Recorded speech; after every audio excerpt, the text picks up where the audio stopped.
کیا آپ نے کبھی سوچا ہے موت کے بعد انسان فوراً کہاں جاتا ہے؟ وہ اپنے آپ کو کہاں محسوس کرتا ہے؟ کیا یہ سب کچھ ختم ہو جاتا ہے یا ایک نیا جہاں شروع ہوتا ہے؟ شیعہ عقیدہ کہتا ہے کہ موت کے لمحے انسان کی روح جسم کو چھوڑ کر ایک نئے جہاں کی طرف نکلتی ہے۔ اسی وقت فرشتے اس کے سامنے آتے ہیں۔ مومن کے پاس رحمت کے فرشتے اور کافر کے پاس عذاب کے فرشتے۔ ارشاد خداوندی ہے، ہم نے تم سے پردہ ہٹا دیا، آج تمہاری نگاہ بہت تیز ہے۔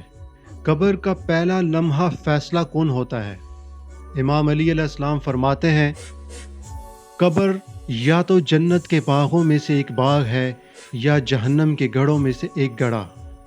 مومن سکون اور خوشی محسوس کرتا ہے، گناہ گار اور ظالم اپنی تنگی اور خوف کی چیخیں سنتا ہے۔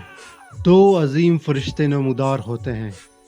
فرشتہ، تیرا رب کون ہے، تیرا نبی کون ہے اور تیرا امام کون ہے؟ یہی وہ لمحہ ہے جہاں ولایت اہل بیت علیہ السلام انسان کو جواب دینے میں مدد دیتی ہے۔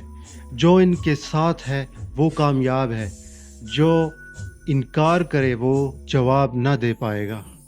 موت کے بعد انسان ایک درمیانے جہاں میں داخل ہوتا ہے جسے برزخ کہتے ہیں۔